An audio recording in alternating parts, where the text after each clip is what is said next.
Hi, this is Teresa Bruni, and I'm here with my fellow sister, Teresa Owen. And Teresa is very accomplished in yoga. And today we're going to talk about using yoga to beat stress and improve your overall life. Thank you for being here with me today. Thanks for having me, my fellow Teresa. It's lovely to be here. It's almost like talking to yourself, isn't it? It is a little spooky. Love it. So, Teresa, I know that while you were doing some very rigorous training to compete as an athlete, you discovered yoga. And could you tell us a little bit about that journey? Sure. Well, I was a competitive swimmer, and I have this way of being very excited about training that sometimes got me into trouble in terms of muscle tension, kind of prone more to hardness and injury. And I discovered yoga in that process. A friend of mine introduced me to yoga when I was younger, and I just didn't have the patience for it. I was like, no, I want to move. This is too slow for me. What is this sitting down business, in my 20s? And so I set it aside for a long time and came back to it again, like I said, when I was training and starting to feel the aches and pains of being an older and being competitive. And it really helped me kind of prevent injury and create more softness around all this other go stuff. So it was a nice balance for me in the beginning, and it became much, much more later on, of course. So that's interesting. And I know, so I have a lot of friends that golf because I live in the kind of like the golf capital of the country. Yes, and you do. And, and I know that golfers use yoga to get that good stretch and to be able to do that bend at the waist when they hit the ball. And are there other athletes or types of athletes that use yoga? Oh yeah, I mean, I think 20 years ago it wasn't as widespread, but I think most of the major football teams and basketball teams, they all have, as exercise science has kind of come into its own with the balance between endurance and strength. And they're finding that these overtraining focuses on endurance and strength are creating more injury in even the pro environment. And so yoga has kind of come into its own. It's kind of behind the scenes. I think you'll find most major NFL teams and most pro basketball teams. I don't know about baseball as much, but one of my colleagues was actually teaching yoga to a private high school for the football players, and they all improved and did better, and it became quite a thing later on, even if the athletes didn't pursue football as a career later in college and that kind of thing. But yeah, it's much more mainstream, if you will, now, as they're finding that rest and again, back to that idea of balance, right? That you're not always overtraining, that you're giving the muscles and the body and the mind a chance to relax and then come back into being. It actually creates more strength and less prone to injury. I can talk more about that later. Yeah. As you know, I could talk forever. So yeah, right. And so, I have lapsed on my yoga practice, but I did practice regularly for many years, every day. And wow, it's just so good for the mind, body, and spirit. And keeping balance. I know that's one of the hardest things for some people is to some of those poses, trying to stay balanced. But anyway, I'll let you talk about it because you're the expert. So, exactly what is yoga? Oh, that's a great question. There's like 5,000 different answers to that. So there's the literal definition, which is yoga, and I think this is the most commonly understood. It means union, and it means union of mind, body, and spirit. So it's a unification process, if you will. And the way I like to think of it is that in our culture, we're so, and and that's how I got into it. We're so athletically and physically focused. Here we are in this body to experience things. And many of us are very athletically focused, or very feeling into yoga more as exercise. And I think that that's really just the pathway in. And that what we're looking for is to get to know the true self, really. That's the number one goal, is to return to the self. It's almost a reversal process. We've been going out, experiencing, and all these patterns, mind patterns, physical patterns that have been imprinted. And then we kind of unwind that a little bit to get to know ourselves on a deeper level. And that's really the goal of yoga. And like I said, the physical is just one aspect of it. There's many other aspects of it that I think are more surface understood in today's yoga climate, although that's shifting again. Particularly after COVID, people are like, okay, there's got to be more. And so that's kind of a cool thing to see. Yeah. Yeah. So let's talk about one thing that intrigues me about your practice is you talk about that yoga was not designed to be done in these large groups and with the heat turned up. So, how has the practice of yoga kind of gotten twisted in current day? And what's your take on that? Oh God, that's a slippery slope. Okay. So, so I have pretty strong opinions about that, but I feel like with anything, there's an evolution, sort of an involution and an evolutionary process with things that get adopted into different cultures. And when yoga first came to the West, it was really a much more deeply philosophical practice. And over time, it's becoming much more the focus on the physical. Nice. So I feel like the physical and the performance, what I call the party pose, getting in these big classes, it's all good. It's all good to move. But getting in these big classes where you're getting caught up in the energy of the class, which is lovely, being supported in a big group. But there's a tendency to be overly aggressive with yourself and try to keep up with the person next to you, the person over here, or the person, or to be in a hurry, to hurry up and learn something or accomplish something, or it's kind of, I guess the word I would use is kind of greedy. You don't want to do the work. You want to get there first. The work is much deeper than just physical capability. And so I feel like there's been an overemphasis on how it looks to the outside. It's very beautiful. People come in all shapes and sizes, right? So not everyone is going to, at the end of their yoga career, be able to put their foot behind their head, nor should that be the goal. Right. That isn't the goal. The goal is ultimately freedom. So I see this focus on the physical performance aspect really is what has getting caught up in this sort of competitive way of being in the yoga that is really anti-yoga. It's not back to this idea of balance. It's really intended to take whatever your personality is, whatever your individual tendencies are, and create some balance. Because we all have them. We're born with them. Right. We express them in different ways. So right. That was a long answer. So it was a great answer. It was because I know one of the studios right up the road from me, they've now moved the class outside. And so when I'm driving down the road, I can see everybody. And boy, I sure wouldn't want cars driving by while I'm doing yoga. But we have a couple of comments here.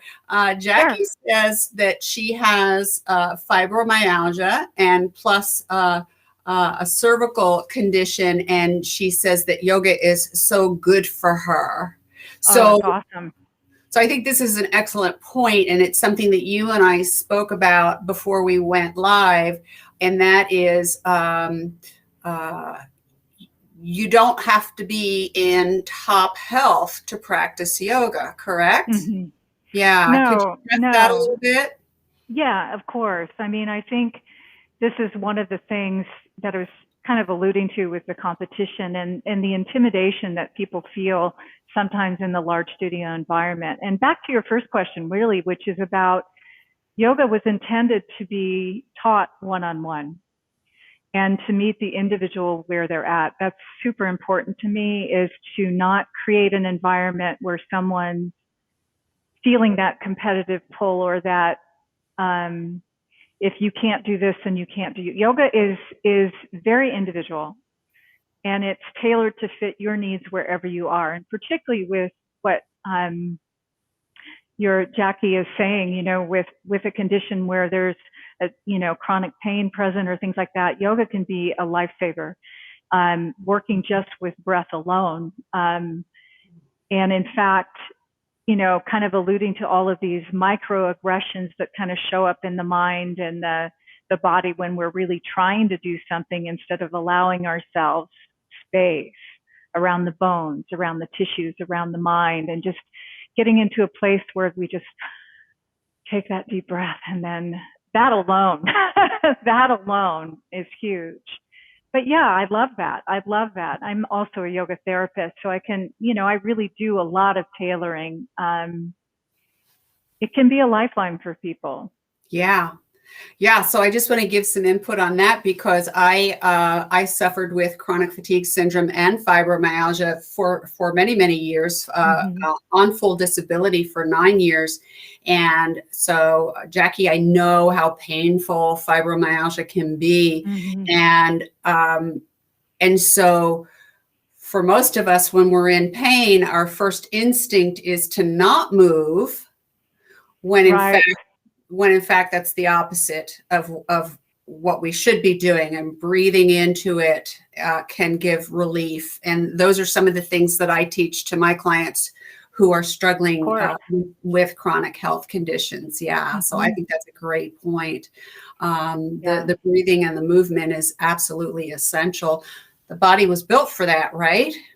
Absolutely. And there's I loved what you said about breathing into it, right? Which is not to fight with it, not to create a battle with what your body's telling you. Don't get into this, you know, I got to conquer this kind of mindset, and really look at making peace and making friends with what your body's trying to tell you, that, and cultivating a deeper sense of listening. It starts with the breath in yoga.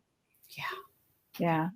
So you and I are going to have a deeper discussion about that in your free webinar series. We've both posted it on our LinkedIn pages. So Jack, you might want to tune into that because we're going to be talking about this exact topic. But for now, let's get back to yoga. Okay. So I know you are very accomplished. You have lots and lots of certifications. Like the list of letters after your name just goes on and on and on. Would you care to tell us about some of those certifications and maybe give us a little bit of history of yoga? Sure. Well, those are two questions, but I know. Sorry. Wowzers. Okay. So it's kind of funny to me to talk about certifications because I'm a little bit of a rebel when it comes to certifications. I think that sometimes we get overly focused on certifications and to the point that my experience is that we're so focused on that we're subjugating the authenticity of what it is our gifts of what we're sharing. But having said that, my little personal opinion there, I feel like there are several organizations in yoga that are attempting to standardize so that consumers can understand the value of the kind of teaching they get or the kind of teacher they're getting. And the first one is with Yoga Alliance, which the first two are with Yoga Alliance. And that's a national body that certifies teachers based on experience and training. And so you have to submit all your teaching hours, all your training hours, your certifications in terms of teacher training, that kind of thing. And then they give you a little designation. And mine is simply experienced registered yoga teacher at the 200-hour level, even though I have thousands and thousands. I mean, I've been teaching for over 20 years. But anyway, that's the level at which that's what that means. And so when you see RYT, that's with this organization, Yoga Alliance, and there's lots of little send-offs of that. The other one is YCEP, which is basically means with Yoga Alliance, I'm certified as a continuing education provider, which means I'm a mentor and teacher and provide units for different teacher training and different topics that are a part of that. And then finally, it's C-IAYT. I know everyone's going home. Too many letters, acronyms. So that's a certified yoga therapist with IAYT, which is the International Association of Yoga Therapists. Now, they've been around for about 15, 16 years. And really, as an advocacy, training, educational organization, to bring yoga more mainstream in the healthcare environment. And that's really been their goal. And there's lots of great evolutions that have happened through that. In fact, this certification is fairly recent. They started creating those standards, and I've been pretty active with the organization. They're, 2016, 2017 is when they started certifying yoga therapy people as a way to legitimize all the training, the specialized training we get, like Jackie was talking, with fibro, with spondylosis and stenosis and nervous system disorders and things like that. So that's all my certifications. Now, what was the other question? A little history of yoga, sure. Particularly in the West. Okay. So, we just got a question from George asking if I teach online, and I do, and at different levels, and I'm happy to speak with him privately or refer him to the website either way. Thanks for the question, George. I appreciate it. So all of my classes are online right now. I do have some hybrid situations going on, and they're all semi-private, 8 people or less, and so it's very individualized. So in terms of the history of yoga, in the West, there have been many iterations, but if I may, I'd like to kind of go back to kind of the roots. So there's one dude, let's call him a dude, Krishnamacharya, who was basically a yoga genius, and he was a teacher. He also was very, very strict about the one-on-one teaching and carrying that forward. But he was the teacher of the 3 lineages that were first introduced here in the States. So there was Pattabhi Jois, who was the founder of Ashtanga Yoga, which is very popular here and kind of more thought of as flow or vinyasa or whatever. It's a series of 4 different series of sequences that you learn in a step-by-step manner. And the second student of Krishnamacharya was Mr. Iyengar, and he developed a lot of therapeutic yoga around props and things like. He did a lot of study in health and different spinal disorders, nervous system disorders, thyroid disorders, but he's the guy who introduced blocks and props and blankets and straps and, you know, wrapping bandages around the eyes to calm the nerves, all these kinds of things, ropes. I have a rope wall in my studio. And so he was a genius to some of those things, bringing that. And his style of practicing was another interpretation. It was more hold the pose for a while, flow it all, hold the pose, get it right, all of the energy stuff conducting in the way it was meant to do the curative effects it was designed to do. And then the third style is his son, which is called Vini Yoga, which is another Desikachar. And that was sort of stayed in the realm of what I want to say, it's kind of a little bit of a combination of flow, some asymmetrical movement to create imbalance, to correct imbalances, but a very much more of a slow flow, working with breath, diving in, some chanting involved. A lot of original yoga therapy came out of that tradition. So those are the 3 that kind of showed up here on American soil. I see. All 3 of those folks have died recently, like within the last 10 to 12 years. Patabi Choice was the first one to die. So all of those traditions have gone on, and then you have all these other interpretations from them. I could go on, but I think those are the three that are interesting to understand foundationally. So there was no power yoga, there was no boot camp yoga, there's none of this was happening in the beginning. This all came out of our mindset, our American mindset, right? Is to create dynamism and a little bit of aggression with everything we do. Yeah. Yeah. So typically, how large are your classes? They're 8 or less, and okay. I prefer it that way. And particularly with this online environment, because I can see what's going on for people and give corrections more in the moment. You get a little bit bigger than that, it's hard to track what's going on in the room. Yeah. And I enjoy it. I have taught large classes for many years, kind of just to kind of build my holding big space chops and keep that going. It's a different kind of, or different style of class. It ends up being a different style of class because it's larger. So I really like to deliver a more individualized experience when I can. Yeah. I love that. I think that's beautiful. So, what is the true goal of a yoga practice? To get to know the self. We call it Svadhara. That's the Sanskrit word for knowledge of self, self-study. So if you read scripture, that's the number one goal, really. And there's a lot of focus on liberation. So liberation from what we call these thought patterns, that this conditioning. So there's a yogic word for that, samskara, which is all of these, you can call them the little voices in your head, all of these belief systems that we've been conditioned to kind of take as truth. And so yoga is a journey inward, a reversal process, an unwinding of that to come to the true self, which is underneath all that, without all of these layers of what we call vrittis, of untruths. So getting to the reality that's underneath that and being able to work from inspiration and activity that way, full expression of yourself from that deeper place.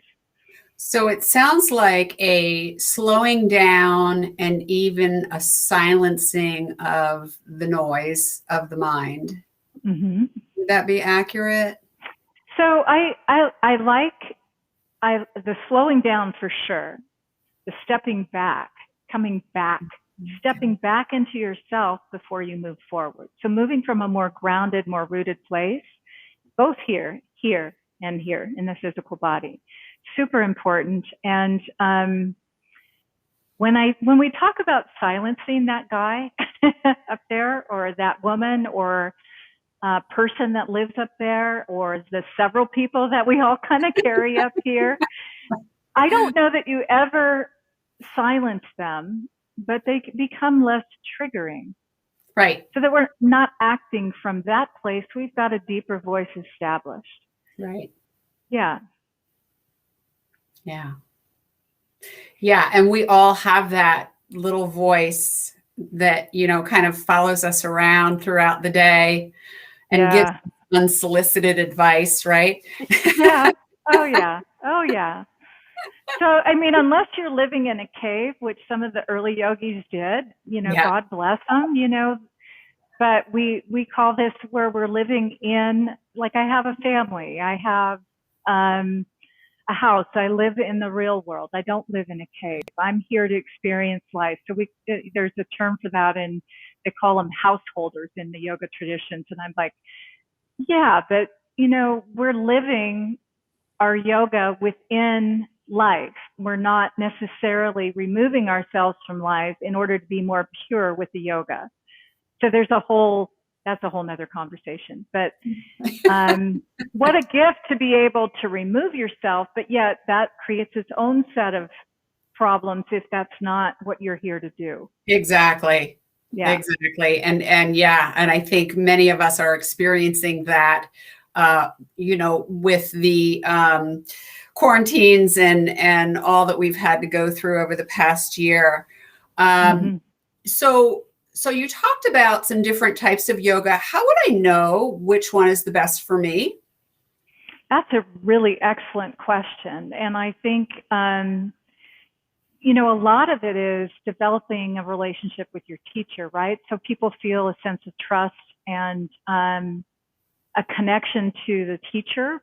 And it's not just a personality thing, although it can be. It's really about what we call transmission. That if you're embodying the teachings and you bring that into, so it is what I do, but it's also kind of a little bit who I am every day. I have a solid practice. I'm practicing 2 times a day. I'm studying and constantly working with myself around my practice, discovering things, all these kinds of things. And that comes into my teaching.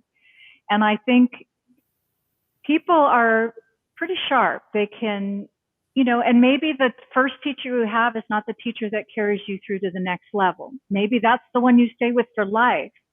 It's really, it's hard to say, okay, you need this kind of yoga, you need this, you can't really do it from that place. It's a very intuitive sort of transmitted thing.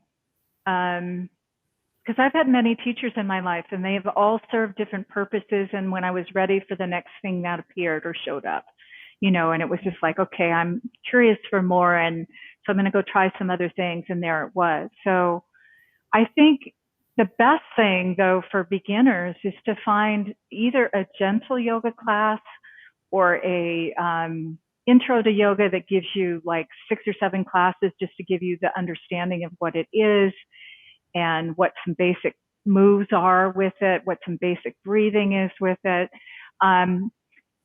And I would gravitate more for most beginners to something that's more hatha oriented, simply because you're not having to move fast or try to keep up with anybody. You're learning as you go. And that's really more the style of hatha yoga anyway, in general. So that's where I would say is a good starting place to get those foundational things underneath you, and then go play, see what you like. Okay, great. Great. So we talked about the benefits of yoga for someone who might be having some health challenges, and also for athletes. Who else might benefit from a yoga practice? Well, I think everyone can benefit from a yoga. You knew I was going to say that. I did. So back to this idea of about balance. I mean, there's 2 things I want to say about that. Is that fundamentally it is self-study and self-care to create longevity, to create an inner knowing that we act from.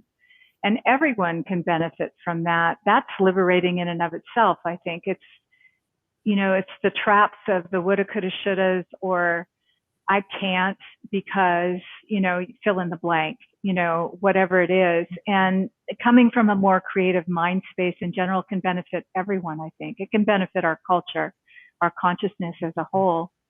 And I think it's shifting away from I can possibly do yoga, it takes too much time, or I can't meditate, it takes too much time. Everyone can spare 1 to 5 minutes a day to stop moving.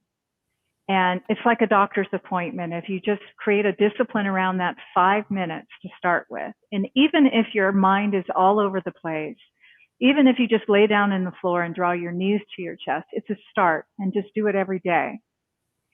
Forget about the classes. Just lay down on the floor and roll around on the floor for 5 minutes and breathe. It's just, I think there's a busyness that we've become addicted to as a culture. And honestly, on a philosophical level, feel like that's what COVID was about. It was to show us our addiction to busyness. I mean, and how many people freaked out when they realized it was going to last longer than a couple months. It was like, well, I can't go here. I can't drive here. So I just have to be quiet. Oh no, that's scary for all of us. Scary to go inside sometimes and confront your demons and confront your thoughts and confront who you are without your external addictions, your external validations. Can you love yourself enough to be okay with what is. Yeah. Yeah. Yeah. And I know from my practice, helping people who struggle with chronic health conditions,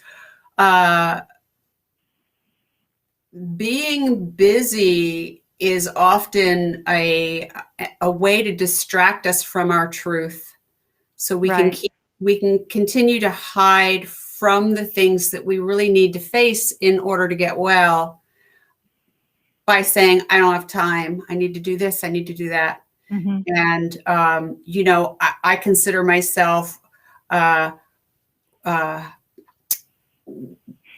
of the oddballs out, because I live a very relaxed and calm life. But again, I have the luxury of doing that. I don't have children to take care of. Mm-hmm. That's a handful for all you moms Mm-hmm. out there, the toughest job in the world. But I don't wake up to a screaming alarm and hit the ground running. I like my quiet. I like to ease into my day. Mm-hmm. I love to be busy, but it has to be a good busy, a satisfying busy. But anyway, I digress. No, it's good. I think it's a really important lesson and that's, yoga is a pathway into that mindset if you're willing to take the first step and think about it less from, I got to go for an hour and a half to a class, or I've got to, we make it bigger than it is. Again, to your point, we distract ourselves, and there's always a beginning place. Yeah. So what about guiding principles? Does yoga have guiding principles? Oh, yeah. It has many. And so you've alluded to a couple. There's one we call diagnosis and discrimination. So, in addition, this self-study being the goal, in order to get to the place of self-awareness and self-understanding and getting into those deeper layers, we have to develop the skill set to be able to learn to trust our instincts around the real and the unreal. So being able to diagnose when something is amiss and really listen to it, and then discriminate based on the inner guidance as opposed to what everyone else is telling us to do. And that's a more simplistic way. You can see how this is layers, right? It's not just making a decision. It's maybe it's a behavior, saying, wow, that behavior is no longer serving me, and being aware enough to notice when it doesn't feel right, and being able to consciously make a decision to start to shift it. So that's one. And the other one is just practice, discipline, not by cracking a ruler over your head. Like I said, it could look like 5 minutes a day, and that's your starting place, because what we're doing is we're creating a new habit or pattern to replace the noise, to replace the conditioning. A new habit or pattern that says making time for yourself in this way is just as productive as the 5,000 other things you're doing. So discipline or just showing up is important. What you accomplish is not. It's not about what you accomplish. So I would say discipline, diagnosis, and discrimination are the two things that kind of play off of each other in terms of guiding principles. Excellent. Yeah. Let's see. We have a few people. I don't know if they're still with us or not, but let's see if anyone has any questions for you. Okay. If anyone has any questions, just type them right into the chat box, and we'll be happy to address those. And while we're waiting on that, how can people find you on the internet? Great. Yeah, it's innersmileyoga.org or .com. They both go to the same place, and that's my website. And if people are interested in trying a short meditation practice, I do offer 2 free meditations a week, one on Monday, one on Thursday. They're 15 minutes. You can stay for another 15 minutes if you have the time for a little Dharma talk about what the meditation was about. but it's a really easy way just to tune in. It's at noon on Mondays and Thursdays. So, and that's all the details are on the website for folks if they're interested. Okay. And I know they can sign up for your newsletter on the website. Yeah. Do you have any other resources that you would like to direct people to? Well, I think the other one would be the one that I'm hosting you on next Tuesday. So I just launched this program called the Empowered Health Consumer. And you have graciously agreed to be a part of that next Tuesday. And it's the last Tuesday of every month. It's from 12 to 1 Eastern, and it's a free webinar.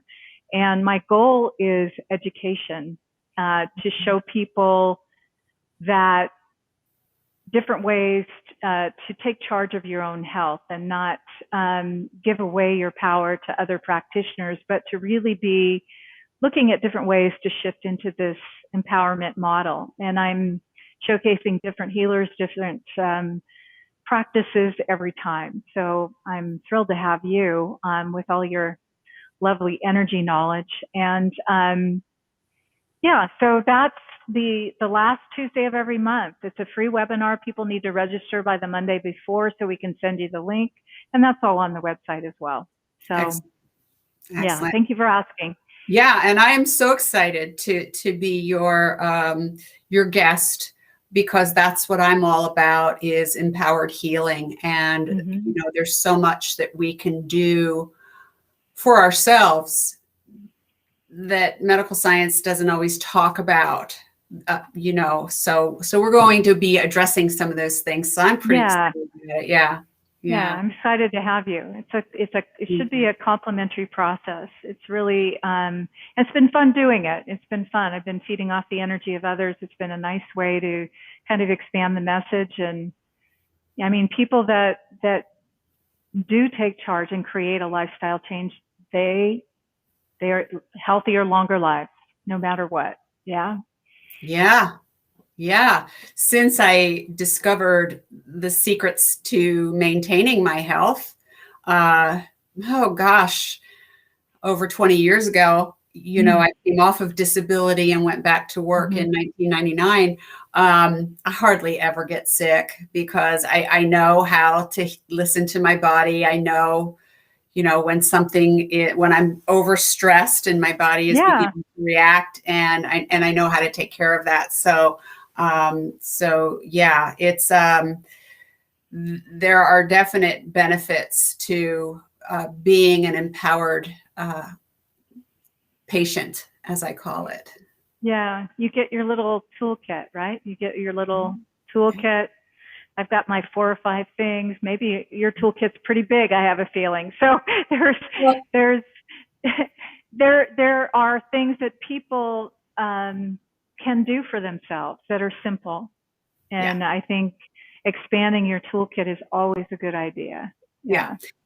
And there are many, many tools in my toolkit, but not every tool is for every person, just like the different styles of yoga, right? So if I'm working with someone and let's say we're talking about alternative therapies and they have a fear of needles, well, then I'm definitely not going to suggest acupuncture, right? So no, that would not be the first thing that came to mind. No, not for you. Yeah.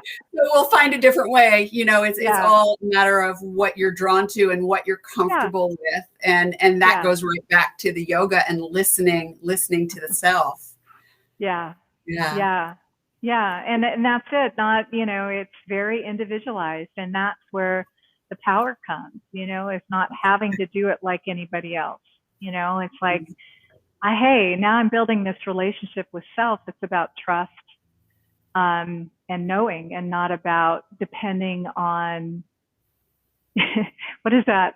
I've always depended on the kindness of strangers. It's just this sense of giving it away, Well, is there anything else you'd like to share with us in closing?